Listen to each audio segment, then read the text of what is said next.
Late April 1927, the Illinois Central Freight Line south of Memphis, where the delta begins and the land goes flat as a table. He stood at the open boxcar door and watched the field markers disappear. Not into fog, into water. The roads he had planned to walk were already gone. The Illinois Central was still running. The track bed barely elevated enough above the floodplain to keep the rails clear. Dispatchers in Memphis had reported breaks across 7 states, a water-covering territory no one had measured yet.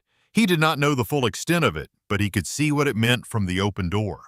He dropped off the car at a siding outside Clarksdale, Mississippi, where the station platform was an island and the agent was stacking sandbags against a door that would not hold. The agent told him to go back north. He did not go back north. The agent said the Mound Landing levee had broken on April 21st, the gap already over 100 feet wide and growing. He said a wall of water had gone through Scott, Mississippi, like a drain opening in the sky. Then he went back to his sandbags and did not look up again. He had ridden south from St. Louis 3 weeks before the levee broke. Illinois Central through the Missouri boot heel and cold that made boxcars feel like moving coffins. Delta work in April meant cotton labor, chopping, thinning, hauling bales. 40 cents a day when the foreman was generous, less when he wasn't. The rain had started the summer before, 1926, and the tributaries never fully dropped. The Ohio, the Missouri, the Arkansas all running high through winter, feeding a river already pressed against its levees before spring arrived. The Mississippi River Commission issued reassurances through February and March of 1927. The levees would hold. They always held. The levees-only policy had been official for 50 years. The Army Corps of Engineers rejected every proposal for spillways or floodways since the 1870s. The argument being that confining the river to its channel would scour the riverbed deeper over time and reduce flood risk. Entire careers had been built on that argument. Entire counties built on that assumption. He had passed levee crews through the Missouri winter, men adding height to embankments already 30 feet tall. None had been told that the levees-only theory had critics inside the Corps itself, engineers arguing since the 1890s that the numbers did not work. That information had not been passed down to the men with the shovels. He reached Greenville on foot, after 2 days walking on Levee Road from the Clarksdale siding. The town sat on a protected plateau, still dry, but the streets were packed with people arriving from the flooded countryside with what they could carry. The courthouse square had become a camp. Tents were going up between the trees. The Red Cross had designated Greenville a major relief center. By his arrival, roughly 5,000 people had gathered there, with more coming in by skiff and on foot each day. The notes mention a smell, not exactly floodwater, but something beneath it. What happens when still water sits on farmland for too long? The black workers were not in the relief camp. They were on the levee under National Guard supervision, sandbagging and shoveling while the river pressed from the other side. The Delta's labor structure had simply extended into the disaster. The men who had chopped cotton were now held at the flood line, not permitted to leave. He slept in the courthouse square that first night on ground that was still solid but did not feel it. You could sense the water pressure against the levee in the earth itself. A low vibration that was not quite sound. The notes say he woke twice. The second time, the vibration was different. Not louder, different. His name does not appear in these notes, not once. Whether that was deliberate or whether the notes simply never reached the pages where he wrote it, we don't know yet. If you want to be here when we find out, subscribe. The road continues. The Mound Landing crevasse opened at dawn on April 21st, 18 miles north of Greenville near Scott, Mississippi. It started as a seep through the levee base and within hours had widened to 1,200 feet. The sound reached Greenville by mid-morning. He was in the courthouse square when the tone of the crowd changed. People climbed the levee wall to see a white churning line where the river poured through and spread across the lowlands below. The notes say he climbed the slope and stood watching water cross the cotton flats in a sheet. Flat and fast. Ground that had been dry 2 hours before was gone. The water moving through Mound Landing was later estimated at more volume than the combined flow of the Colorado and Niagara Rivers at full flood. He could not measure what he was looking at, but he understood direction. The water was spreading south and west, and Greenville was sitting directly in its path. The Greenville planners and city officials made a decision in the hours after the break they would not cut the Greenville levee to relieve pressure. The town would hold, the countryside around it would not. He heard that argument on the street, not quietly. The men involved did not agree, and they were not whispering. Let me tell you what that decision meant. The lower Delta counties, Boulevard, Washington, Angel Sunflower, were already taking on water. The choice not to cut the Greenville levee protected the town while accelerating the flood into the surrounding farmland and tenant settlements. He was standing in the town that chose itself over everything around it. He stayed in Greenville 3 days, sleeping in the square, eating at the Red Cross distribution line. Crackers, canned beans, whatever they had. On the 4th day, he walked south along the levee road with 2 other men, a lumber worker from Natchez and a man who did not say where he was from, heading toward Louisiana. The levee road south of Greenville was the only solid surface for miles in every direction. Below the crest on both sides, water, debris moving in it, rooftops, a chicken coop turning slowly on the current, a mule standing on a patch of ground no larger than a dining table, not moving, not making a sound. The notes spin 2 lines on the mule.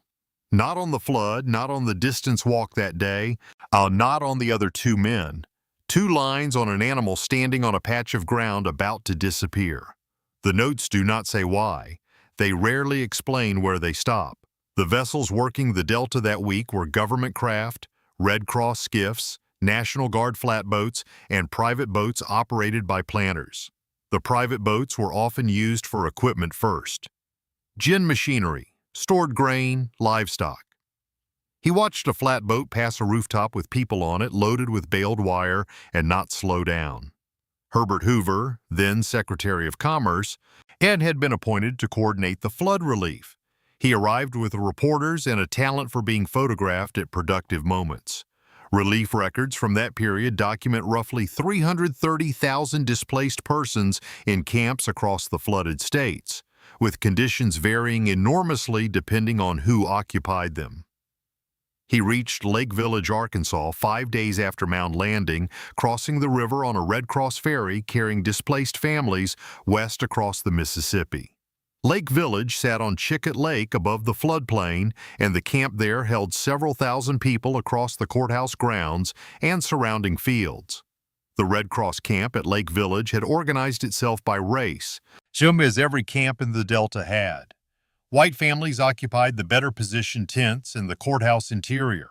Black families were held in separate sections, documented by Red Cross field workers' own written reports as markedly inferior in supplies, medical access, and freedom of movement. This is not the kind of detail that appeared in major newspaper coverage of Hoover's relief tour. Those stories describe supply volumes and organizational efficiency. What is documented in the Red Cross field workers' own written reports from that same period is something closer to a second disaster, running through a different channel, or one the cameras were not pointed at. He stayed 2 nights at Lake Village, sleeping in the outer field section rather than the organized areas, easier to move without being registered. The notes mention a Red Cross worker who found him at the camp perimeter and asked if he was documented. He told her he was just passing through. She wrote something in her logbook. He did not see what. The notes say she gave him sardines and a blanket and told him the ferry south ran at 6 in the morning. Then she moved on. One notation in a logbook, somewhere in the county relief records that have never been located. The ferry south carried him out of Arkansas and down toward the Louisiana parishes where the flood was still advancing. The river had been above flood stage since January, 4 months, and the downstream parishes had been watching what the levee system was supposed to prevent. The ferry operator was a man of about 60 who said nothing for the entire crossing. Louisiana's river parishes had watched the upstream breaks with the kind of attention that comes from knowing you are next. Local levee boards had been reinforcing embankments through April. The notes say he arrived at a levee near Point Coupé Parish to find it manned. Guards at intervals. Sandbag crews working, but almost completely silent. The decision that changed Louisiana came from the top of the state. New Orleans business interests, terrified the city would flood, pressured federal officials to deliberately dynamite the Caernarvon levee south of the city. The explosion was set on April 29th. It displaced 10,000 people from St. Bernard and Plaquemines parishes to save the city. He was not near Caernarvon when the explosion happened. The notes place him north of there, under working passage downriver on whatever vessel would take him toward Baton Rouge, but the blast's consequence reached him in the faces of people moving north along the river roads, carrying what they had carried out of their houses and were now carrying again. The notes describe a family, a man, a woman, 3 children, carrying a sewing machine between them, 2 handles and the center of the machine shared among 3 adults taking turns. He does not say what happened to them after. The notes end at the sewing machine. Here is what the levee's only policy meant. Though stripped of its engineering language, the states and parishes along the river had invested everything, money, political credit, lives, in a system that opposing engineers had been calling inadequate since the 1890s. When it failed in 1927, those engineers were not surprised. The commission was. The distinction matters. In the months after the flood, the Mississippi River Commission acknowledged what it had denied for decades. The levee's only approach was insufficient. The Flood Control Act of 1928 authorized the spillway and floodway system that rejected engineers had proposed 40 years earlier. He was somewhere in Louisiana when those negotiations began. The notes don't say exactly where. He reached Baton Rouge by late May, working passage on a relief cargo boat. He loading and unloading at stops along the river. The city was above the floodplain, drier than anything he had walked through in weeks. But the streets had the quality of a place that had absorbed too many people too fast. Loud, exhausted, uncertain. The final accounting of the 1927 flood, 27,000 square miles submerged, 637,000 people displaced, the largest internal displacement by natural disaster since the Civil War. The official death toll was listed at 246. Historians working from county records have placed the actual number, particularly among Black Mississippians in the Delta, considerably higher. He was among the 637,000, uncounted as always. What stays in the notes from Baton Rouge is not the flood. It is a conversation, reconstructed from a notation rather than a verbatim record, with a levee engineer drinking at a bar near the waterfront. The notes paraphrase the man. The levees were never going to hold this. We knew. Nobody wanted to say it while careers were still attached to the policy. The notes do not record the engineer's name. They give a physical description. Tall, heavy, and a suit that had been wet recently and was not quite dry, and the paraphrase, and nothing more. Whether the man was actually an engineer or simply saying what felt true after 4 drinks is not established. The notes don't judge it either way. The policy that governed the most dangerous river in North America for 50 years turned out to be built on a premise that did not hold under pressure. The engineers who documented that in writing for decades were passed over for those who agreed. After the flood, the engineers who had agreed with the failed policy were asked to design the replacement system. They did. The 1928 Flood Control Act authorized the Atchafalaya Spillway System, the Bonnet Carré Spillway near New Orleans, and the floodway network the old commission had rejected for 40 years. The cost was set at $325 million in 1928 dollars. The cost of the policy that made all of it necessary had been paid by different people in a different currency. He did not stay in Baton Rouge. The notes show a westward movement in June 1927 toward the Atchafalaya Basin, then north through central Louisiana.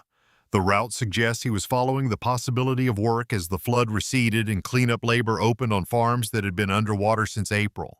Flood cleanup work in the Delta paid where it paid at all, 75 cents to $1 a day. Better than cotton labor, worse than levee construction, and considerably more unpleasant than either.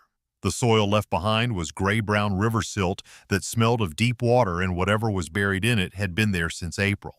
The notes describe a field outside Marksville, Louisiana, Aviel's Parish, late June, where he found a wooden crate half buried in silt that held someone's documents, deeds, Receipts, a marriage certificate still legible inside a water-warped tin box. The field around it was empty. Nobody came to claim them while he was there. He left the box where he found it, the notes say. Not because he thought no one would come, but because he was not certain what else to do with it. This was the kind of decision the road forced regularly. You encounter something that belongs to someone. You have no way to return it.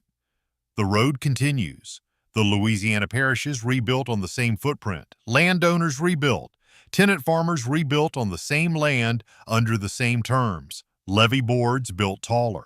The gap between the flood as an act of nature and the flood as an act of policy did not change the terms of reconstruction for the people at the bottom of it. By late July, said he had worked his way north again, back through the Arkansas Delta toward the freight lines that would carry him out of the flood zone. The Illinois Central was running normally again, the track bed dry. 3 months had passed since he dropped off at Clarksdale with flooded fields on his right and an empty road ahead. The last notation placing him in this geography is dated somewhere in July 1927, the exact date illegible, the ink having bled into the page, and reads only, north of the river, east side, dry. That is the entire entry. After 3 months on flooded road, the notes record only that he was dry and moving. The 1927 flood accelerated the Great Migration. Black Southerners who had endured the Delta's conditions on the Delta's promises watched those promises fail in the most literal way. And the calculation changed. Chicago, Detroit, St. Louis. The migration north gained a momentum after 1927 that it had not carried before. The river had broken more than its levees. The last record placing him in the flooded territory is dated July 1927. North of the river, on a dry road, moving. After that, the notes shift to a different state, a different season, a different kind of country. The 1927 flood has been documented extensively since. The Mound Landing crevasse site is marked in the historical record. The Bonnet Carré spillway, built to prevent what the old policy could not, has been in operation since 1931. What he carried forward from the Delta is not recorded. The road doesn't keep that kind of account. If this is the kind of historical storytelling you want to keep following, subscribe to the channel. More roads, more cases, more of what the official record left out. And if you know this era, this region or this kind of road, tell us in the comments what you know, what the records missed, what your family remembered that nobody wrote down. The people who lived this history are the reason anyone can reconstruct it. We want to hear from them.